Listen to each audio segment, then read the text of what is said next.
Question number 13 तक previous class में हमने 2.1 के तमाम क्वेश्चंस कर लिए थे। अब क्वेश्चन नंबर 14 से हम स्टार्ट करेंगे। क्वेश्चन नंबर 14 इस एक्सरसाइज का मोस्ट इम्पॉर्टेंट क्वेश्चन है और ये सेक्शन सी में आता है। आपके पास लिखा हुआ है the vertices A B C of a triangle are 2,1, 5,2 and 3,4 respectively. Triangle के 3 वर्टिसेस गिवन है दैट आर 2,1, 5,2 और 3,4, जिससे हमने ए बी सी का नाम दे दिया। Find the coordinates of the circum centre and also the radius of the circum circle of the triangle. अब आपने करना क्या है कि इस क्वेश्चन में आपने सर्कम सेंटर फाइंड करना है। पिछले क्वेश्चन में सर्कम सेंटर आपके पास गिवन था, आपने प्रूफ करना था। अब यहाँ सर्कम सेंटर आपने निकालने हैं, सर्कम सेंटर के कोऑर्डिनेट्स और सर्कम सर्कल का ट्राइंगल तक का डिस्टेंस भी आपने फाइंड करना है। अब आप देख लो, यहाँ पर आपके पास एक सर्कल बना हुआ है। ट्राइंगल जो है वो सर्कल के अंदर बना हुआ है और ट्राइंगल के जो तीनों वर्टिसेस हैं वो सर्कल को टच कर रहे हैं। अब हमने क्या किया, अब हमने कोऑर्डिनेट सर्कम सेंटर के कोऑर्डिनेट्स को x, y कह दिया और उस पॉइंट को O के इक्वल कह दिया, और हमने सर्कल के रेडियस को r के बराबर कह दिया। ए बी सी हमारे पास ट्राइंगल के तीनों वर्टिसेस हो गए। इसका मतलब क्या है कि अकॉर्डिंग टू डेफिनेशन होता क्या है हमारे पास कि रेडियस तमाम जो है सेंटर से तमाम पॉइंट्स तक का जो डिस्टेंस है वो रेडियस के इक्वल ही होता है। तो हमने लिखा आर से, आर जो बराबर है ओ से लेकर ए तक का डिस्टेंस भी आर के ही इक्वल है, ओ से लेकर बी तक का भी डिस्टेंस आर के इक्वल है और ओ से लेकर सी तक का डिस्टेंस भी आर के ही इक्वल है। अब हमने डिस्टेंस फार्मूला लगाया। सबसे पहले ओ से लेकर ए तक का डिस्टेंस निकालना है। बेसिकली ये आर के इक्वल है, स्क्वायर फॉर्म में लगा रहे हैं तो हमने आर स्क्वायर लिख दिया। R square equal to x2 minus x1 का whole square plus y2 minus y1 का होल स्क्वायर। अब जब आप ओ से लेकर ए तक का डिस्टेंस निकाल रहे हो तो ओ के कोऑर्डिनेट्स x1 y1 रहे और ए के कोऑर्डिनेट्स आपके पास x2 y2 के इक्वल आ गए। तो आपके पास जो फार्मूला में वैल्यूज पुट करवाने से जो फॉर्म बनी वो बना R square equal to 2 minus x का whole square plus 1 minus Y का होल स्क्वायर। इससे आपने कह दिया इक्वेशन 1 के इक्वल। फिर आपने अगेन यही फार्मूला लगाना है ओ से लेकर बी तक के डिस्टेंस के लिए। ओ के कोऑर्डिनेट्स अगेन आपके पास x1 y1 ही रहे और बी के कोऑर्डिनेट्स आपके पास x2 y2 के इक्वल होंगे। अब आपने फार्मूला लगाया तो ये बन गया आपके पास R square equal to 5 minus x का whole square plus 2 minus Y का होल स्क्वायर। इसे आपने कह दिया इक्वेशन 2 के इक्वल। अब आप ओ से सी तक के लिए ही काम करोगे। ओ के कोऑर्डिनेट्स को आप रखोगे x1 y1 के इक्वल और सी के कोऑर्डिनेट्स को आप रखोगे x2 y2 के इक्वल। आपने अगेन फार्मूला में वैल्यूज पुट करवाई तो ये आपके पास आ गया 3 माइनस एक्स का whole square plus 4 minus Y का होल स्क्वायर। अब आपके पास ये हो गई इक्वेशन नंबर 3। अब ये 3 इक्वेशंस आ गई। आपने सर्कम सेंटर के कोऑर्डिनेट्स निकालने हैं जिसे हमने x और y की इक्वल कहा है। तो इसका मतलब ये है कि आपको बेसिकली x और y की वैल्यू चाहिए। 3 इक्वेशंस हैं, तीनों जो है आर स्क्वायर के इक्वल है। तो हम क्या करेंगे, तीनों को इक्वेट करवाएंगे आपस में। सबसे पहले हम क्या करें, इक्वेशन नंबर 1 और 2 को आपस में इक्वेट करवा रहे हैं क्योंकि दोनों की लेफ्ट हैंड साइड बराबर है। तो आप लेफ्ट हैंड साइड नहीं राइट हैंड साइड को लिखोगे। आपने पहले इक्वेशन नंबर 1 की राइट हैंड साइड लिखी 2 माइनस एक्स का whole square plus 1 minus Y का होल स्क्वायर। फिर आपने इक्वेशन नंबर 2 की राइट हैंड साइड लिखी दैट इज़ 5 माइनस एक्स का whole square plus 2 minus Y का होल स्क्वायर। अब यहाँ आपके पास a minus B whole square वाला फार्मूला ओपन होगा चारों में। पहले आपने 2 माइनस एक्स पर फार्मूला लगाया तो ये आपके पास आ गया 4 minus 4x plus x square. 1 minus Y का होल स्क्वायर पर जब आपने a माइनस बी का होल स्क्वायर वाला फार्मूला लगाया तो ये आपके पास आ गया 1 minus 2y plus y square equal to 5 minus x का होल स्क्वायर पर आप फार्मूला लगाओगे, ये आ जाएगा 25 minus 10x plus x square. 2 minus Y का होल स्क्वायर पर लगाया तो ये बन गया 4 minus 4y plus y square. अब आपने इस पूरी टर्म्स को अरेंज करना है। पहले तो अगर आप देखो एक्स स्क्वायर से एक्स स्क्वायर कैंसिल हो जाएगा और वाई स्क्वायर से वाई स्क्वायर कैंसिल हो जाएगा। अब आप तमाम टर्म्स को, एक्स और वाई वाली टर्म्स को एक साइड लिखोगे, तमाम टर्म्स को आप लेफ़्ट हैंड साइड पर लिखो। -10x है राइट हैंड साइड पर, जब आप इसे लेफ़्ट हैंड साइड पर लेकर आ गए तो ये हो गया +10x। इसी तरह x वाली टर्म जो है लेफ़्ट हैंड साइड पर वो -4x है, ये हमने ऐसे ही लिख दी। फिर आप देखो अगर तो y वाली जो टर्म है हमारे पास राइट साइड पर वो है -4y, जब आप उसे लेफ़्ट हैंड साइड पर लेकर आ जाओगे तो ये हो जाएगी +4y, और लेफ़्ट हैंड साइड वाला -2y आपने एज इट इज़ लिख दिया। अब आप कांस्टेंट टर्म को रखोगे राइट हैंड साइड पर। कांस्टेंट टर्म जो है वो लेफ़्ट हैंड साइड पर है 4 + 1 जो कि 5 के इक्वल होगी। 5 को आप राइट साइड पर लेकर गए, ये हो गया -5। राइट साइड पर और कौन सी कांस्टेंट टर्म्स हैं? 25 और 4, जैसे आपने ऐड किया तो 29 बन गया, तो राइट साइड पर जो टर्म बनी वो बनी 29 - 5। 10x - 4x आ गया आपके पास 6x के इक्वल, और 4y - 2y आपके पास आ गया 2y के इक्वल। 29 - 5 करो तो ये आपके पास बनेगा 24।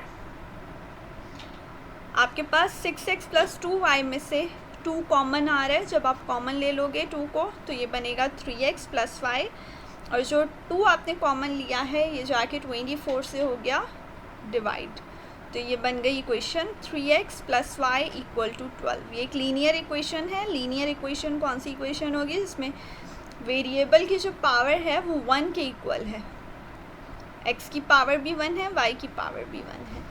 इसे आपने इक्वेशन ए कह दिया। अब आपकी मर्ज़ी है 1 और 3 को आपस में कंपेयर करवाओ या 2 और 3 को आपस में कंपेयर करवाओ, क्योंकि 1 और 2 को आप करवा चुके हो। अब आपकी मर्ज़ी है आप और 2 इक्वेशंस को, किसी भी 2 इक्वेशंस को करवाओ। हम 1 और 3 को कंपेयर करवा रहे हैं।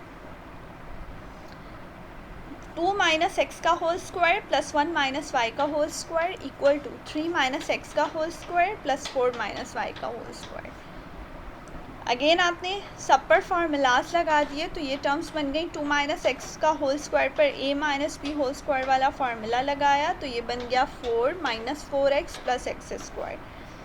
1 - y का होल स्क्वायर पर जब आपने फार्मूला लगाया तो ये बन गया 1 - 2y + y² equal to 3 - x का होल स्क्वायर पर a - b का फार्मूला लगेगा, ये बन जाएगा 9 - 6x + x²। 4 - y का होल स्क्वायर पर फार्मूला लगाया तो ये बन गया 16 - 8y + y²। अब आप वही काम दोबारा करोगे। x वाली टर्म्स, x और y वाली टर्म्स को आप लेफ़्ट हैंड साइड पर रखोगे और बाकी तमाम टर्म्स को राइट हैंड साइड पर लेकर जाओगे। x वाली आपके पास राइट हैंड साइड पर टर्म है -6x, जिसे आप लेफ़्ट हैंड साइड पर लेकर आ गए तो ये बन गई +6x। इसी तरह हमारे पास लेफ़्ट हैंड साइड पर x वाली टर्म है -4x। x² y² दोनों एक दूसरे से कैंसिल हो चुके हैं। दूसरी हमारे पास टर्म है y की, -8y है राइट हैंड साइड पर, लेफ़्ट हैंड साइड पर लेकर आ जाओगे तो ये 8y बन गया आपके पास, और y वाली एक और टर्म है -2y, लेफ़्ट हैंड साइड पर ये -2y ही रही। अब कांस्टेंट वैल्यूज़ को आप लेके चले जाओगे राइट साइड पर। लेफ़्ट हैंड साइड पर कांस्टेंट टर्म्स हैं 4 और 1, जिससे आप ऐड करोगे तो 5 की इक्वल होगा। 5 को आप लेके चले जाओ राइट साइड पर तो ये -5 हो गया। राइट हैंड साइड पर जो कांस्टेंट टर्म है वो है 9 + 16, जो कि किसके इक्वल बनेगी? 25 के। 25 - 5 ये हो गया 20। 6x - 4x 2x के इक्वल आ गया। 8y - 2y 6y के इक्वल आ गया। अब फिर से आपके पास 2x + 6y में से 2 कॉमन आ रहा है। जब आप 2 को कॉमन ले लेते हो तो आपके पास इक्वेशन बनेगी x + 3y, और 2 जाके 20 से डिवाइड हो गया जो कि बन गया 10 के इक्वल। अब ये बन गई आपके पास इक्वेशन बी। 2 इक्वेशंस बन गई और 2 आपको वैल्यूज़ चाहिए x और y की वैल्यू। अगर आप वर्ड से देखो तो आप इन इक्वेशंस में से x और y चाहिए, तो आप इन दोनों इक्वेशंस को अगर ऐड या सब्ट्रैक्ट करवाओ तो आपको कोई वैल्यू नहीं मिल सकती, क्योंकि दोनों के जो x के भी और y के दोनों के कोफिशिएंट्स इक्वल नहीं हैं। एक में x का इक्वेशन कोफिशिएंट 3 के इक्वल है और दूसरी इक्वेशन में x का कोफिशिएंट 1 के इक्वल है। इसी तरह y का कोफिशिएंट एक इक्वेशन में 1 है तो दूसरे में 3 है। कोफिशिएंट्स बराबर नहीं है, इक्वल नहीं है, तो इसका मतलब ये है कि डायरेक्ट ऐड और सब्ट्रैक्ट करवाने से आप कोई भी वैल्यू को कैंसिल करवा के दूसरी वैल्यू फाइंड नहीं कर सकते। तो अब हम करेंगे क्या, हमें कोफिशिएंट्स को सेम बनाना है। आपकी मर्ज़ी है, या तो x को सेम बनाओ या y को सेम बनाओ। हम अगर y को सेम बनाएं तो उसके लिए हम करेंगे क्या, हम इक्वेशन नंबर a को 3 से मल्टीप्लाई करवाएंगे और फिर इक्वेशन नंबर b को उसमें से सब्ट्रैक्ट करवा लेंगे। इक्वेशन नंबर a को जब हमने 3 से मल्टीप्लाई किया तो ये इक्वेशन बन गई 9x plus 3y equal to 36। Equation b हमने रखी, इक्वेशन b को इसमें से सब्ट्रैक्ट करवा रहे हैं। सेकेंड इक्वेशन के हमेशा साइन चेंज होते हैं सब्ट्रैक्शन में। जब हम सब्ट्रैक्ट करवाएंगे, प्लस x था, ये हो गया माइनस x, प्लस 3y था, ये हो गया माइनस 3y, प्लस 10 था, ये हो गया माइनस 10। 9x माइनस x जब आप करोगे तो आपके पास आंसर आ जाएगा 8x के equal, plus 3y minus 3y, ये हो गया कैंसिल, 36 माइनस 10, ये आ गया आपके पास 26 के इक्वल। x की वैल्यू आपको चाहिए 8x के साथ जो है मल्टीप्लाई हो रहा है, 26 के साथ जाके डिवाइड हो जाएगा। 2 के टेबल से आपने इसे कैंसिल कर लिया, वैल्यू आ गई आपके पास 13/4। x की वैल्यू आ गई, अब आपको y की वैल्यू चाहिए। आपकी मर्ज़ी है, आप इसे क्वेश्चन a में पुट करवाओ या b में पुट करवाओ, आपको आंसर मिल जाएगा और वो आंसर है आपके पास y का 9/4 के इक्वल। ये हमारे पास आ गए कोऑर्डिनेट्स, आ गए सर्कम सेंटर के। एक और जो चीज़ हमने फाइंड करनी थी वो रेडियस निकालना था, सर्कम रेडियस, यानी आर की वैल्यू निकालनी थी। अब अगर आप गौर से देखो तो अभी हमने आर की 3 इक्वेशंस बनाई थी, जो डिस्टेंस निकाले थे उसे आर की इक्वल, आर स्क्वायर के इक्वल कहा था। 3 इक्वेशंस निकाली थी जिसमें x और y यूज़ हो रहा था। अब आपकी मर्ज़ी है, आप x और y की वैल्यू को 1 में पुट करवाओ, 2 में या 3, किसी भी एक इक्वेशन में, इन 3 इक्वेशंस में से किसी भी एक इक्वेशन में x और y की वैल्यूज़ पुट करवाओ, आपके पास जो है r का आंसर आ जाएगा। हम क्या कर रहे हैं, सारी वैल्यूज़ को, x और y की दोनों वैल्यूज़ को 1 में पुट करवा रहे हैं। तो इक्वेशन नंबर 1 बन गई आपके पास r square equal to 2 minus 13/4 का होल स्क्वायर प्लस 1 माइनस 9/4 का होल स्क्वायर। एलसीएम ले लोगे, 4 एलसीएम आ गया पहली टर्म में, ऊपर क्या आएगा, 4 2 ज़ा 8 माइनस 13, 8 माइनस 13 माइनस 5 के इक्वल आ गया, तो ये टर्म बनी माइनस 5/4 का होल स्क्वायर। सेकेंड टर्म देख लो, अगेन 4 एलसीएम आ जाएगा, 4 1 ज़ा 4 हो जाएगा, 4 माइनस 9 का whole square, that is 4 minus 9 हो जाएगा माइनस 5 के इक्वल, माइनस 5/4 का होल स्क्वायर। माइनस 5 का स्क्वायर 25 के इक्वल होगा और 4 का स्क्वायर आपके पास 16 के इक्वल आ गया, तो 25/16 प्लस 25/16 यहाँ आ गया आपके पास 50/16 के इक्वल, जिसे आप 2 की टेबल से कैंसिल करवाओ तो ये हो गया 25/8। स्क्वायर की फॉर्म में है, स्क्वायर को कैंसिल करने के लिए स्क्वायर रूट लगाओगे तो 25 का स्क्वायर रूट आ गया 5 और 8 का स्क्वायर रूट आपके पास आ गया 2√2 के इक्वल, जैसे आप √8 भी लिख सकते हो या आप इसे 2√2 भी लिख सकते हो। लास्ट में आप क्या लिखोगे रिजल्ट में, आपके पास हैंड से coordinates of the centre are, centre के कोऑर्डिनेट्स आ गए 13/4, 9/4 और सर्कम रेडियस आपके पास आ गया 5/2√2 के इक्वल।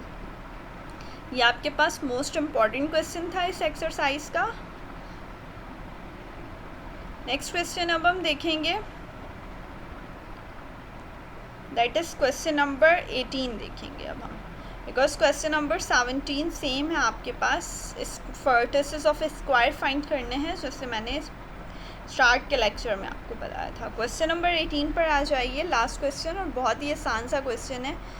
लिखा हुआ है, show that for all values of theta the distance between the points x, y and x plus mu cos theta, y plus mu sine theta is mu. आपको प्रूफ करना है, 2 पॉइंट्स दिए हुए हैं, एक पॉइंट दिया हुआ है x, y, दूसरा पॉइंट दिया हुआ है x plus mu cos theta, y plus mu sine theta. आपने प्रूफ करना है दोनों पॉइंट्स का डिस्टेंस जो है वो आपके पास आना चाहिए म्यू के इक्वल। तो पहला पॉइंट, इसे P1 हमने कह दिया, इसके कोऑर्डिनेट्स को आप x1 y1 लोगे तो x1 आपके पास x के इक्वल आ गया, y1 आपके पास y के इक्वल आ गया। और सेकंड पॉइंट इसे आपने P2 कह दिया, इसके कोऑर्डिनेट्स को आप x2 y2 लोगे तो x2 आपके पास हो गया x plus mu cos theta और y2 आपके पास हो गया y plus mu sine theta के इक्वल। डिस्टेंस फार्मूला आपने लगाया x2 माइनस x1 का whole square plus y2 minus y1 का होल स्क्वायर। x2 की जगह आपके पास आ गया x plus mu cos theta minus x1 की जगह आपके पास आ गया x। इसी तरह y2 माइनस y1 ये आ गया y plus mu sine theta minus y का होल स्क्वायर। पॉजिटिव x से नेगेटिव x हो गया कैंसिल, बचा क्या म्यू कॉस थीटा का होल स्क्वायर। इसी तरह y माइनस y कैंसिल, बचा म्यू साइन थीटा का होल स्क्वायर। म्यू का स्क्वायर जब आप लोगे तो ये बन जाएगा म्यू स्क्वायर और कॉस थीटा का जब होल स्क्वायर लोगे तो ये बन जाएगा कॉस स्क्वायर थीटा। इसी तरह म्यू साइन थीटा का होल स्क्वायर ये हो जाएगा mu square sine square theta के इक्वल। अब इन दोनों टर्म्स में से आपके पास म्यू स्क्वायर कॉमन आ रहा है, आपने म्यू स्क्वायर को कॉमन ले लिया, बचा क्या cos square theta plus sine square theta, जो कि हम जानते हैं किसके इक्वल होता है 1 के इक्वल होता है। तो आपके पास डी स्क्वायर जो है वो किसके इक्वल आ गया, म्यू स्क्वायर के इक्वल आ गया। आपने स्क्वायर रूट बोथ साइड्स पर अप्लाई किया तो स्क्वायर से रूट हो गया कैंसिल, डी यानी डिस्टेंस जो है आपके पास इन दो पॉइंट्स का किसके इक्वल आ गया, म्यू के इक्वल आ गया। आपने नीचे रिजल्ट में लिख देना है hence the distance between the given point is mu for all values of theta. ये आपके पास यहाँ तक हो गई ये एक्सरसाइज कंप्लीट।